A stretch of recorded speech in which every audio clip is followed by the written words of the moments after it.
Okay, so we've got a ton to cover in this video, so let's go ahead and just jump right in. So we've got a couple ambient frames with a slightly darker window pull that was taken separately, but this is our main bracket. So dark, mid, bright bracket. Okay, so let's go ahead and Control A. That's going to select all of our layers that we have in our collection. If you want to just do this separately, just hit Control and then just click on each individual image. So that's simple enough, right? You want to select this little toggle that turns on auto sync. That will be able to basically you'll be able to make any adjustments sync automatically to your images. So if I hit enable profile corrections, if I go to the other image, the profile corrections will also be synced. So let's go ahead and remove chromatic aberration. I'm going to remove some sharpening, and I think that looks pretty good. So now we can go ahead and get our exposures set. So I think this one's a little bit too dark. This one I think is a little bit too dark. So what I'm doing is I'm basically taking this middle portion of the histogram, which is our exposure, basically our exposure slider, and we're just moving it back and forth. So I'm lining up these little peaks with these little faint lines, and that's going to allow us to get a pretty even exposure for when we go to blend. So this one's obviously way too bright. I'm going to bring that down so it's more in the middle, and this one is way too bright. I'm going to bring this down a lot to about right here. So now our brackets are more, they're closer in terms of exposure. You don't really want this where the exposure is so bright that it's going to blend not very smoothly. So what we're going to do is we're going to make sure that we have all of our layers selected, and we are going to go to edit and then open as layers in Photoshop. Now that's going to open our layers, or open our images as layers in a single document, and then we can go ahead and get started. Let's let this load just a little bit longer. These are raw files, so they do take a little bit of time to go in. So now we have our our darkest, dark, mid, and then bright. So let's work on the mid. Easy stuff here. So let's go to the RGB channel. If you don't see the channels here, go to window and then channels and make sure that's checked. Go to the RGB channel, right? Hit control and then make a left click on this RGB channel. You'll see the selection indicator by this little square, this little hand in the square, and click, left click, and then that'll make a selection. So this selection is basically just a representation of the highlights in the image. So if I hit Q on the keyboard and we're going to quick mask, the white areas are our selection and the red areas are not selection, are deselected. Okay, so what we want to do is we want to feather this. So Shift F6. If your keyboard does not have a dedicated row of function keys, hit function at Shift F6. That'll allow you to bring up the feather selection. I always feather this by 50%, or not 50%, 50 pixels. Make sure apply effect at canvas bounds is unchecked, and then click OK. That's going to feather our selection to kind of so the transitions between light and dark pixels is more smooth. So let's go ahead and add that as a layer mask, and that brings our highlights down quite a bit. So now we have a really good exposure for the interior. Now we just need to work on our highlights and our windows. So let's go ahead and do the same thing for this one. I'm going to go ahead and do the same thing. Hold down control, make a selection of the RGB channel. We're going to feather it. Instead of 50 pixels, we're going to go with 5 pixels because we are working with highlights that have pretty dark edges. We don't want to feather it so much to where the dark edges start to peek through our mask. And there we go. That looks really good, but I think it's affecting the interior too much. So what we're going to do is we're going to hit Control G that creates a group on our selected layer, and we're going to hold Alt and click this button. This is your Add Layer Mask button. That creates a black mask. Hit B for brush. That'll basically just switch to your brush. If you ever are on something that isn't the brush, hit Shift B.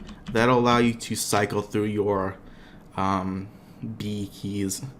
So hit Control Alt and then right click. That's going to allow you to resize your brush diameter, and up and down is for hardness, left and right size. Okay, set your flow to like 20. Whoopsie daisies. Set 25%. Smoothing, you don't really need it. Opacity 100, and we're just going to paint in those areas.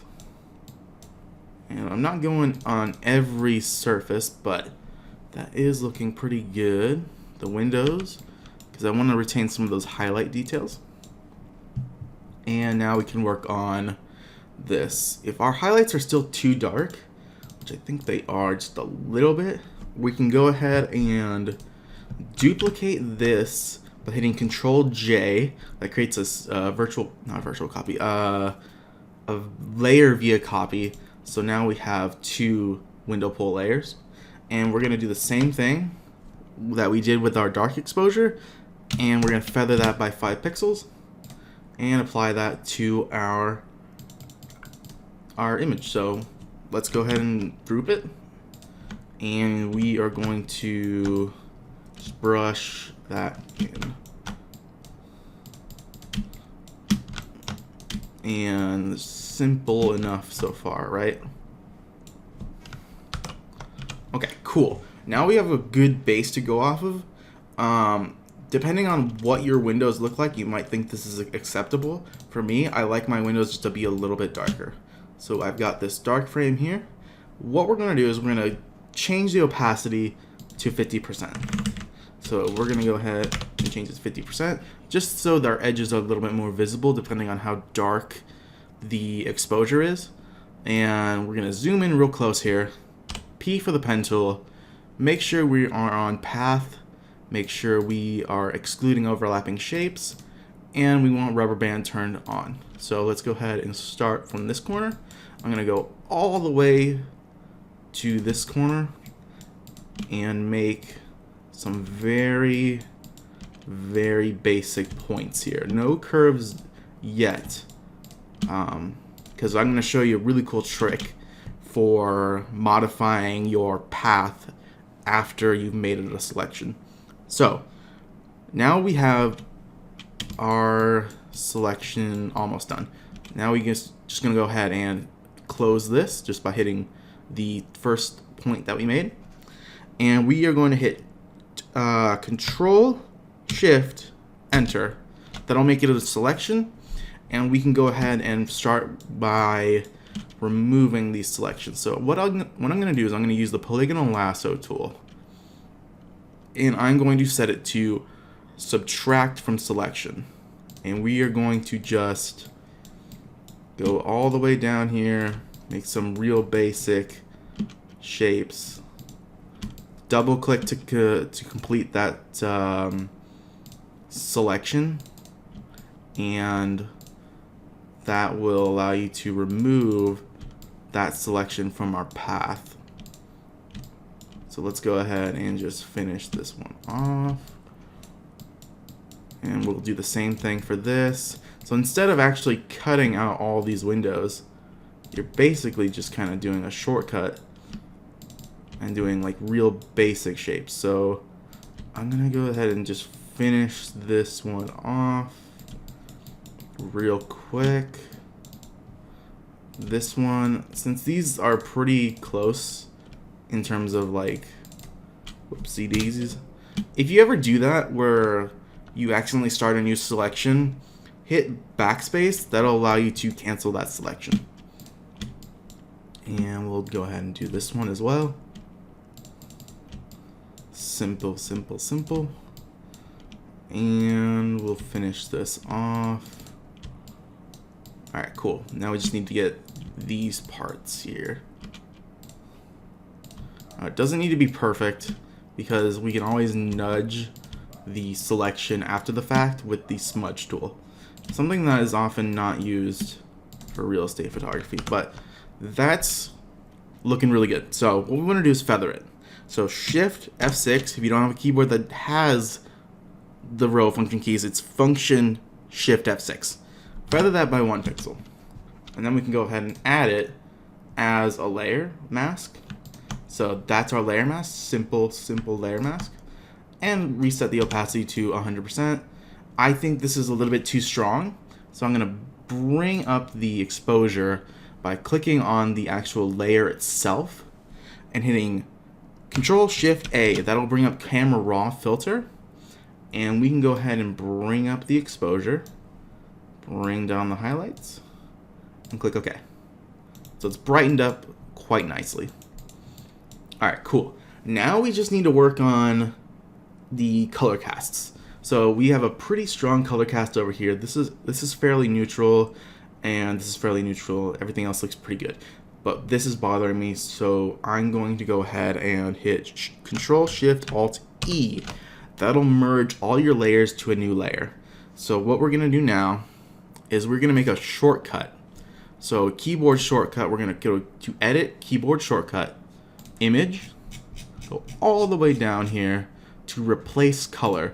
And you want to make sure that we set this to Control Shift Alt R. Sorry, Control Shift Alt R. There we go. Actually, let me delete that shortcut so it can just re-record it. So Control Shift Alt R. So that will be your Replace Color shortcut key. So every time you hit Control Shift Alt R, that'll bring up your Replace Color. So I'm going to start up here. Select this area. Make sure we're on anything other than point sample. I recommend either 3x3, 5x5, or 11x11. I always choose 11x11 just so it's a pretty good sample size. And then we're just going to sample an area that's discolored, and we're going to bring down our saturation. So I usually go with about 50% just to start with. Make sure our fuzziness is set pretty high, so about like 120. Click OK. And just so we don't affect the entirety of our image, we're gonna go ahead and hit Control Z. Now this is where the history panel comes in, and it's super helpful in this type of workflow. So what we can do is, since we have that last history state, we can just click this little box here. That's gonna set our source, and we can use this history brush, which is Y on the keyboard. Make sure our flow is set to somewhere between 25 and like, I don't know, 45%. Make sure we make this a little bit bigger, and we're just gonna paint. And that paints in that last source that we've selected. So that looks pretty good. I think this area is looking a little bit too undersaturated. So what we're gonna do is gonna deselect that source, and we're gonna go back to stamp visible. So now we can just go ahead and just brush in that area. And I think that looks really good. So now what we can do is just do a little bit of exposure adjustments. Let's go to select color range, and we're gonna go with shadows, and we're gonna bring our shadows or range up quite significantly. So range about 125 will work. Make sure invert is unselected. Click OK. And we'll hit Shift F6. And we're going to feather it by 150. Hit Control M. That'll bring up your curve. If you don't know which area to grab specifically, use this. This is a little hand tool. So if you just bring this up, it'll bring up those midtones. I think that looks pretty good so far. I think our shadows might be a little bit too bright in this area, so what we're going to do is we're going to take our previous history state, set that as the source, hit Y on the keyboard, and we're just going to brush that in.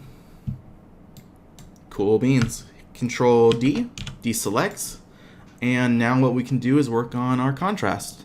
So let's go ahead and go to Adjustments, Contrast, and I usually start with about 25, or 24, 25, 25. Ooh, that's too much. 25. And then if your colors are being affected too much, hit Control Shift F. That'll fade the last history state, and we can change the mode to normal. Or I'm sorry, luminosity.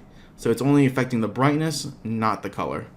So I think the colors are looking a little bit too kind of dull. I'm gonna bring up our saturation to about 15. Make it pop a little bit more.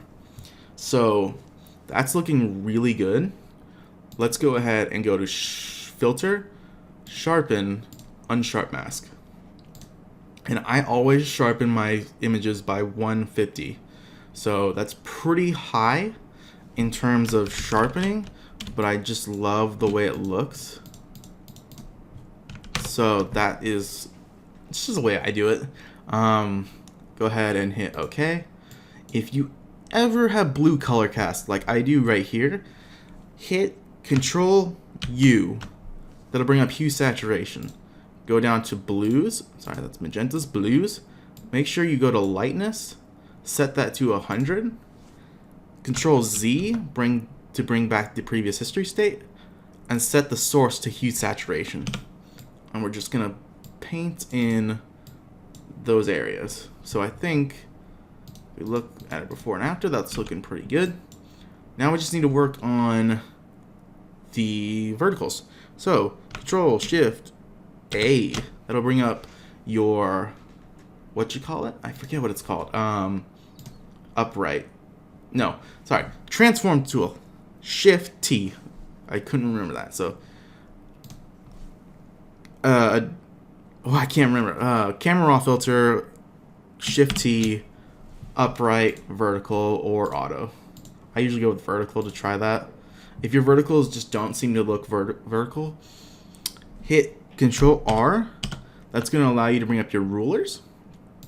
And we're going to bring in some rulers. So I think that looks pretty good.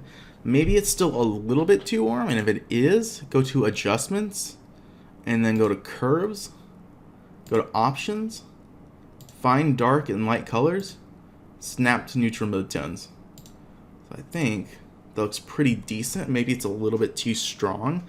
So hit Control Shift F to fade, and we are going to change that to color, and we're gonna go with somewhere like 60%. Okay, looks pretty good. Maybe our blacks just aren't black enough. Bring that in by about 5. Click OK. That was the levels slider, so Control L brings up levels. And now I think we're done. That's pretty much all I wanted to cover in this video. Yeah, that's pretty much it. I do think this looks a bit weird. Let me go ahead and go to Control Shift A. I'm gonna darken these up. So I'm gonna go to HSL Adjustments, Luminance, bring this down quite a bit. And then we're gonna go ahead and hit Control Z, make our camera raw filter our source, hit Y to bring up the history brush, just paint that in. Awesome. That looks pretty good. If you want to get rid of these guides, go to View, Clear Guides. Here it is. And now we can go ahead and flatten the image. So that's pretty much it. If you guys have any comments, questions, concerns, advice, I know this was kind of a fast tutorial, but hopefully this is helpful to some. So that's pretty much it. If you guys have any comments, questions, I feel like I've already said this, but just leave some feedback. There we go. And I'll try to get to you as soon as possible. Sorry, I'm a little bit excited right now. So that's pretty much it. See you later.